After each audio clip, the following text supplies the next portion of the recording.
고품격 날라리 방송 한준희 장전의 워터펀치 184회 2부 해외 축구 시간입니다. 자, A매치 주간을 맞이해서 오랜만에 대표팀 경기 얘기를 좀 해보도록 하겠습니다. 그러고 보니까 저 외국 대표팀 얘기는 저희가 오래도록 안 한 것 같습니다. 네. 팬들은 아시다시피 유로 2016, 2016년 유럽 선수권 대회가 내년 여름에 프랑스에서 열립니다. 유로 예선이 한창 진행 중이었고 이제 조별로 1, 2위 팀, 본선 진출을 확정진 1, 2팀이 다 결정이 됐습니다. 그리고 3위 팀 중에 이제 플레이오프를 통해서 가려지는 본선 진출 추가 팀들이 생기는데 이번 주에 이제 1차전이 있고요. 네, 아주 살 떨리는 경기들이 8팀들에게는 지금 기다리고 있죠. 그렇습니다. 네. 그래서 내년 여름 6월 10일부터 7월 10일까지 한 달 동안 이번 유럽 선수권 대회, 내년 유로 대회는 특히 16개 팀이 그동안 본선에 진출했었는데 이번에는 24개 팀, 과거의 월드컵처럼 좀 참가팀이 늘었어요. 그래서 조금 규모가 더 확대가 됐기 때문에 재밌을 것 같습니다. 근데 이제 24개 팀 말씀을 하셨으니까 이 24개 팀으로 팀 수가 늘어난 것이 확실히 이번 조별리그 예선에서 영향을 좀 미쳤습니다. 그렇죠. 그러니까 과거에 우리가 볼 수 없었던 이번 유로 2016에 최초로 이제 유로 본선을 밟아보는 팀들이 지금 많거든요. 아이슬란드도 그렇고 북아일랜드도 그렇고 웨일즈, 알바니아, 슬로바키아까지 그렇습니다. 데뷔를 하는 그런 나라들이 많은데 이들 가운데서는 물론 이제 조에서 1위도 하고 아주 실력과 자격이 충분한 팀들도 있습니다만 전체적으로는 우리가 조금 신선한 팀들을 보게 되는 이유 중에 하나는 사실은 24팀으로 늘어나는 것도 한몫하지 않았나라는 생각이 있습니다. 네. 그래서 이번 시간에는요, 저희가 팬들이 관심 있게 지켜본 강팀들도 있습니다만, 강팀들은 이제 따로 저희가 이제 본선 앞두고 또 진짜 점검, 우승 후보 뭐 이런 거 얘기할 때 강팀들끼리의 어떤 경쟁에 대해서 한번 얘기를 해보고 이번 시간에는 유로 예선을 통해서 신선하다는 표현을 한현님께서 해주셨는데 신선하게 지금 부각되고 올라온 팀들 중에서 저희가 한 3팀 정도 추렸어요. 물론 아이슬란드나 뭐 웨일즈 같은 팀도 있습니다만 알바니아 이런 팀들이 있는데 아이슬란드는 저희가 예전에 지난 월드컵 예선 때도 선전할 때도 얘기를 했었고 웨일즈는 뭐 가레스 베일, 뭐 램지 좋은 선수들이 워낙 많습니다. 그래서 그 팀은 따로 한번 멤버만 보셔도 프리미어리그 좋아하는 팬들은 아, 이 강팀이네 이렇게 보실 겁니다. 그래서 그 팀 말고 다시 한번 명가도전, 재건을 위해서 힘쓰고 있는 체코 A조 1위를 했습니다. 체코에 대해서 한번 좀 살펴보고 그리고 깜짝 유럽 선수권 대회 첫 본선 진출을 한 북아일랜드 F조 1위를 했습니다. 이 북아일랜드에 대해서도 좀 보고요. 그리고 최근에 유럽의 신흥 뭐 강호로서 이렇게 다코스 강호죠 어떻게 보면 올라오려는 그런 전력을 뽐내고 있는 G조에서 1위를 차지한 오스트리아에 대해서 한번 살펴보는 시간 갖도록 하겠습니다. 자, 체코 같은 경우는 유럽 선수권 대회, 유로 대회만 보면은 지금 8회 본선 연속 진출인데 체코는 특히 이제 96년 유로 때 준우승 카렐 대단했죠. 포보르스키 선수가 또 그때 날아다녔던 이제 포보르스키로부터 우리가 잘 아는 네드베드, 스미체르, 얀 콜러, 밀란 바루시 선수까지 그 언저리에 정말 90년대 중후반, 2000년대 한 중반까지 이때는 정말 체코가 대단한 팀이었어요. 위팔루시, 갈라책, 멤버 자체가 아주 호화로운 팀이죠. 그렇습니다. 한창 그 네드베드를 위시해서 한현님이 말씀해 주셨던 선수들 전성기를 누렸던 그런 세대에서 유럽 선수권 대회는 계속 본선에 진출을 했었습니다만 최근 월드컵 같은 경우는 2번 연속 본선 진출에 실패하면서 사실은 조금 암흑게 있었습니다. 전체적으로 봤을 때는. 그러다가 이번 대회에 이 네덜란드 또 터키 그런 팀들과 한 조에 있었는데 그 두 팀 지금 따돌리고 1위가 됐습니다. 7승 1무 2패 본선 진출했습니다. 체코 같은 경우는 글쎄요, 전체적으로 보면은 일단 부르바 감독 들어온 이후에 전체적으로 지금 최근 세대 교체가 단행이 되는 와중에 조금 더 자국 리그에서 또 이 빛을 내고 있는 선수들까지도 추가적으로 또 올라오면서 어느 정도 지금 세대 교체에 성공한 모습이 보여지거든요. 근데 이제 가장 칭찬을 해야 될 사람은 역시 브르바 감독부터 말씀을 좀 드려야 될 것 같은데 브르바 감독이요. 체코 에서 주는 체코 올해의 감독. 네, 그렇죠. 5년 연속 수상을 했던 그렇습니다. 감독이에요. 근데 뭘 했길래 그럼 5년 연속이냐? 빅토리아 풀젠의 감독이었습니다. 맞습니다. 그러니까 이 풀젠이 뭐 챔피언스 리그 뭐 유로파 리그 등 해가지고 원래 이제 브루바 감독 이전까지는 체코에서도 우승 못하던 팀이었거든요. 네. 그런데 체코에서 이제 아주 1위 팀으로 거듭남과 더불어서 유럽 무대에서까지도 어느 정도 그래도 인상적인 플레이들을 선보였어요. 그래서 브루바 감독을 체코에서는 어떤 별명이 있는지 아세요? 체코의 알렉스 퍼거슨. 네. 나이는 젊은데 아직 네. 나이는 아직 젊은데 체코에서는 알렉스 퍼거슨이라고 할 정도로 빅토리아 풀젠을 오래도록 이끌면서 이 팀을 아주 이제 주목받는 팀으로 만들어 놨고 이 팀 출신들이 이제 체코 대표팀으로 많이 수급이 네. 되지 않습니까? 그래서 전체적으로는 이 브루바 감독 이후에 체코가 분위기가 바뀌었는데 이 감독이 체코 지휘봉을 잡은 거는 이제 2014년 작년부터죠. 네. 그렇군요. 브루바 감독이 또 기대를 그만큼 많이 모으고 있고 전체적인 경기 운영도 약간 실리적인 운영도 잘합니다. 그래서 이 라트비아전 같은 경우에 한 25분 정도 하이라이트. 네덜란드전 풀타임을 보면서 느낀 점은 체코가 이제는 실리적으로 성과를 내려는 어느 정도 밸런스를 좀 잘 유지하면서 틀을 좀 잡고 있구나라는 느낌이 있었고 센터백 수키 선수를 중심으로 해서 네. 일단 수비 라인 조직력이 상당히 안정적으로 지금 변하고 있다. 그 부분이 강팀을 만나서도 전체적인 점유율을 내줘도 실리적으로 득점을 하면서 이기는 축구를 할 수 있는 그런 어느 정도 바탕이 또 되는 것 같아요. 특히 눈여겨볼 선수들을 조금 이제 한현님과 한번 짚어보면 일단 뭐 센터백 수키 선수도 있습니다만 오른쪽 수비수인 호펜하임의 이 카데라백 선수. 네. 와 정말 왕성한 체력과 함께 어떻게 보면 체코의 그 역동적인 또 많이 뛰는 그런 축구에 있어서 아주 중요한 역할을 또 하는 선수 같습니다. 네, 이 카데르백 선수는 득점도 굉장히 많고요. 특히 네. 이제 대표팀에서 굉장히 중요한 골들을 그렇죠? 요긴하게 네. 잡아줬습니다. 물론 요즘 분데스리가가 이제 중계가 되고 있으니까 카데르백 선수가 게다가 또 호펜하임 아닙니까? 네. 그러니까 이제 우리 팬들도 이제 카데르백 선수의 활약상을 보실 수가 있는데 제가 봤을 때는 분데스리가에서의 플레이보다는 대표팀 가면은 더 좋아요. 좋은 것 같아요. 예, 더 네. 좋고 그리고 이제 카데르백 선수 앞쪽에 이제 주로 어떤 선수가 있냐면 도칼 선수가 있거든요. 그렇죠. 이 도칼 선수가 체코의 데이비드 베컴 소리를 예전부터 좀 들어왔던 선수예요. 네. 그러니까 이제 오른발 능력이 굉장히 좋고 좋죠. 뭐 프리킥이라든가 크로스 이런 게 굉장히 좋은데 이 도칼 선수와 어우러지면서 카데르백 선수가 이제 뭐 측면으로 올라온다든가 아니면은 중앙 쪽으로 또 올라온다든가 이러면서 도칼 선수와 어우러지는 상황에서 이제 카데르백 선수가 직접적으로 득점에 관여하는 이런 상황들이 이 체코가 갖고 있는 아주 중요한 공격 루트 중에 하나예요. 그래서 이 카데르백 선수 같은 경우에는 지금 유럽의 평론가들은 아마 이제 유로 2016 본선이 됐을 때 네. 체코에서 가장 주목할 만한 선수 한 명 꼽을 때는 그게 카데라백이 되지 않겠느냐라는 소리를 들을 정도로 체코에서는 오른쪽 수비수지만 키플레이어라고 보셔도 과언이 아닙니다. 그렇습니다. 네. 그런 상황에서 특히 최근 경기에서 중용받고 있는 특히 약간 이제 수비형 미드필더처럼 활약을 하고 있는 이 파벨카 선수. 네, 파벨카 선수가 최근 경기에만 좀 중용을 받으면서 A매치는 4번밖에 없습니다만 상당히 많이 뛰면서 또 도전적인 패스, 중장거리 패스도 도전적으로 잘 내주면서 역습을 할 때 좌우 윙어, 원톱을 위시한 그런 이제 빠른 공격 전개에 있어서 매우 중요한 역할을 수비와 공격 전개에서 해주고 있고 기존에 뭐 박스투박스처럼 활약하고 있는 이 헤르타 베를린의 다리다 선수와 함께 허리 라인에서 밸런스를 상당히 잘 맞춰주고 있습니다. 그래서 어떻게 보면 다른 팀들이 분석할 때는 좀 새로운 선수들, 이런 선수들이 지금 좋은 활약을 하고 있고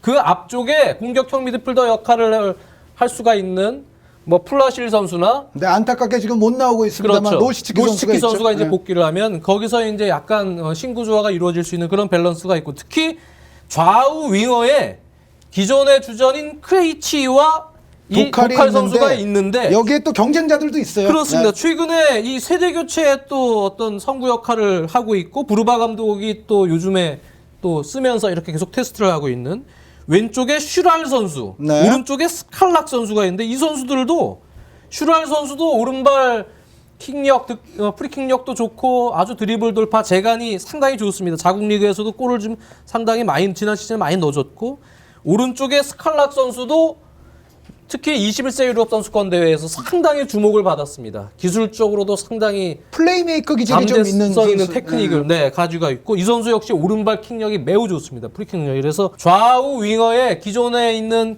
크레이치나 도칼 외에 이렇게 또 새로 올라오는 20대 초중반의 자국 리그에서 활약하는 선수들이 또 있다는 부분. 이런 부분이 장기적으로 이제 내년 여름까지 갈 때 자국 리그 활약과 더불어서 또 상대 팀들이 볼 때는 의외의 선수들이 들어와서 전력 분석이 제대로 안 됐을 때 체코가 어느 정도의 좀 돌풍을 일으킬 수 있는 잠재적 요소는 충분히 된다 이렇게 생각이 듭니다. 한 명을 더 말씀드리면 저는 다리다 선수를 네, 상당히 다리다 주목을 선수. 하고 있어요. 그러니까 다리다 선수가 활동량이 굉장히 많으면서 이 선수가 기본기라든가 재간도 좀 있는 선수예요. 네. 그래서 전체적으로는 아마 예를 들어 뭐 스페인으로 좀 비유를 하자면 뭐 부스케츠 역할도 하다가 이니에스타 역할도 하고 그렇죠. 뭐 이제 그런 정도의 활약을 이제 다리다 선수가 아마 해줄 겁니다. 물론 뭐 스타일과 실력이 아주 똑같다는 건 네. 아니지만 어쨌든 다리다 선수가 중앙에서 많이 뛰어주고 또 기본기와 재간을 발휘하면서 공수양면에서 활약하는 모습도 아마 체코가 유로 2016에서 기대를 할 수 있을 것 같습니다. 그렇습니다. 네. 하지만 뭐 그렇게 좋은 경기를 해도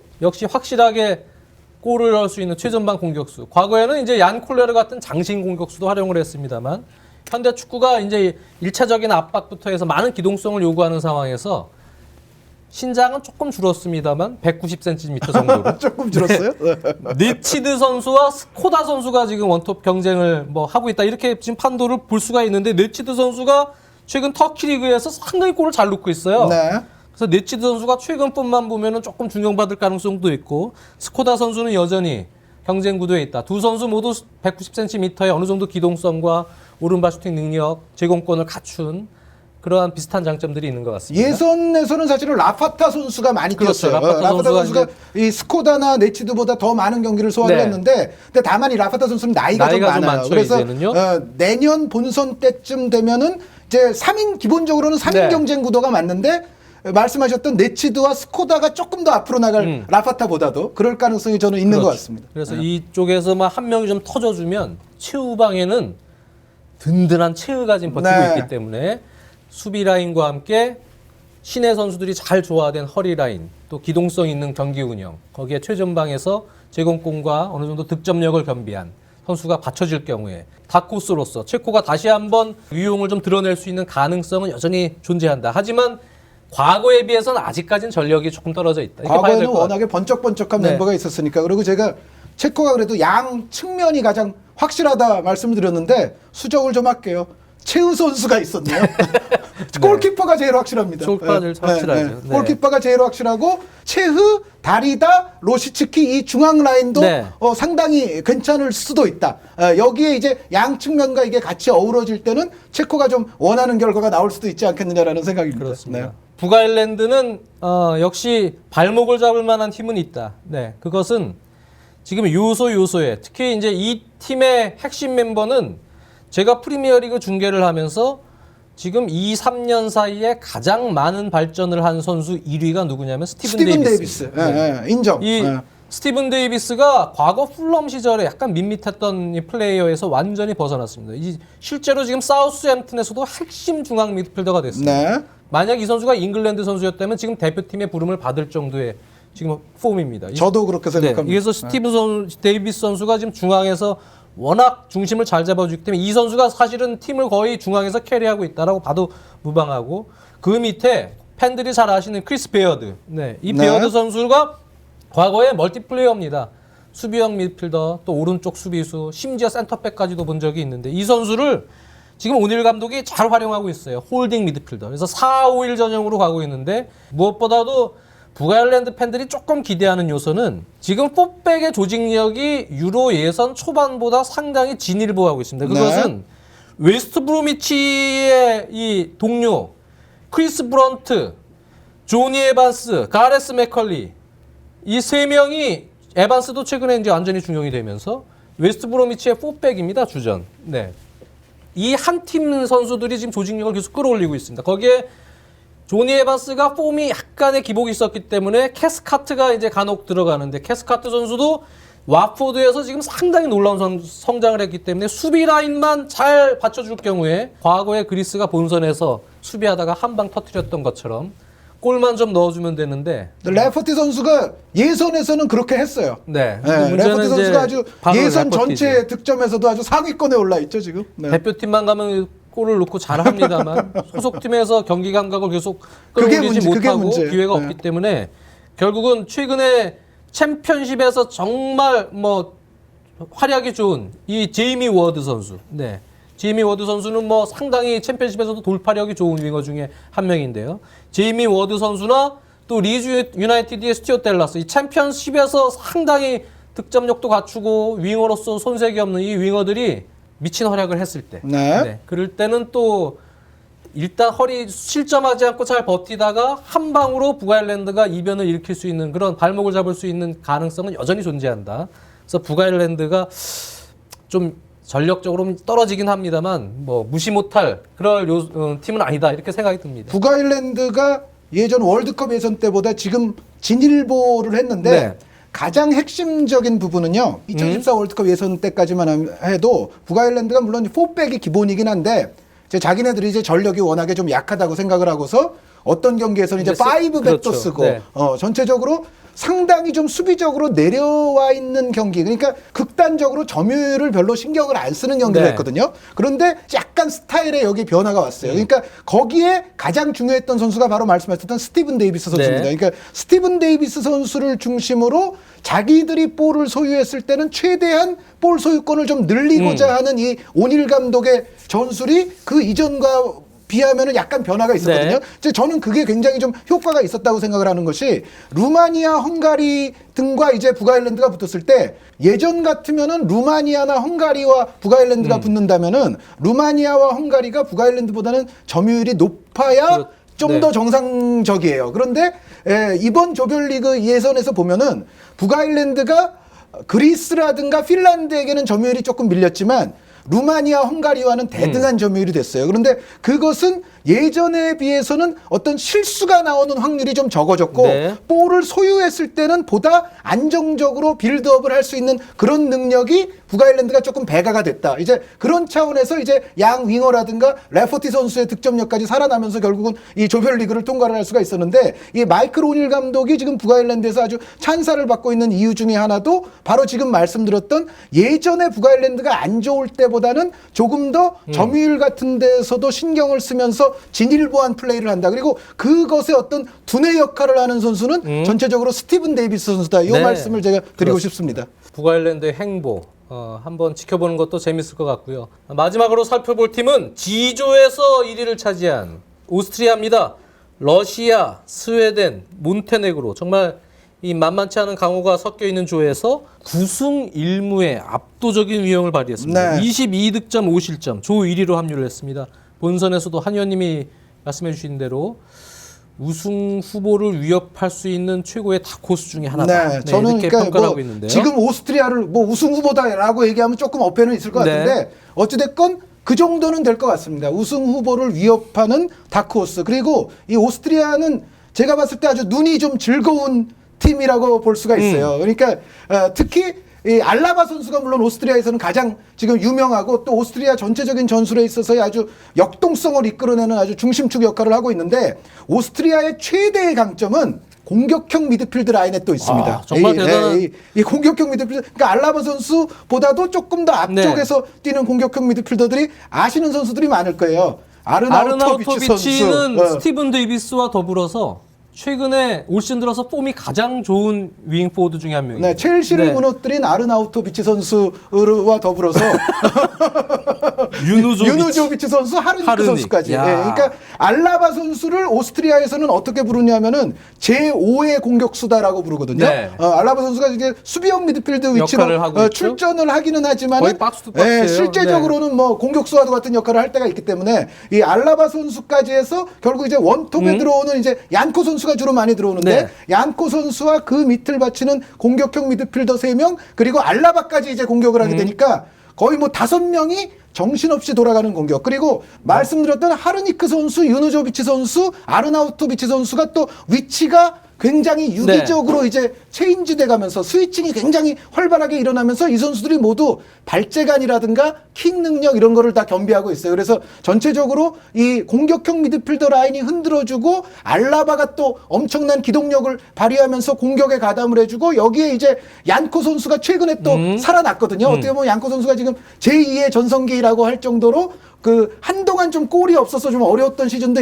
있었는데 최근에 이제 호주 갔다 오더니만은 지금 스위스 리그에서 다시 좋은 지금 폼을 보여주고 있습니다. 그래서 전체적인 이 5명의 선수들이 엮어내는 공격력은 그 유럽 전체를 통틀어 보더라도 제가 봤을 때는 꽤 높은 수준이다. 그리고 최근에 오스트리아 리그나 또 혹은 뭐 스위스 리그도 그렇습니다만 이제 아주 잘하는 팀들의 플레이를 보면 그 높은 지역에서의 압박 플레이가 상당히 많습니다. 그러니까 여러분들이 잘 아시는 도르트문트라든가 뭐 레버쿠젠이라든가 이러한 팀들을 연상케 하는 어떤 그런 스타일이 최근에 오스트리아 리그에서 아주 상위 팀들에게 좀 많이 볼 수가 있었는데 그런 스타일을 지금 오스트리아 대표팀이 또 가지고 있어요. 그래서 전체적으로 아주 역동적인 전방 압박을 하면서 거기서부터 뿜어져 나오는 또 아주 기동력 있는 공격, 여기에 공격형 미드필더 3명의 재간, 이것이 결부가 된 상당히 재미있는 축구를 보여줄 팀으로 저는 오스트리아를 기대하고 있습니다. 그렇습니다. 네. 그런데 이제 센터백 특히 뭐 드라고비치 같은 좋은 선수도 있습니다만 디나모 키예프에 프레들 같은 선수도 이 선수가 장신인데 네. 배후 공간을 좀 노출하는 그런 단점들도 있습니다. 실점 과정들 보면은 그런 포백 라인 뒷 공간에서의 어떤 수비진의 어떤 미스들.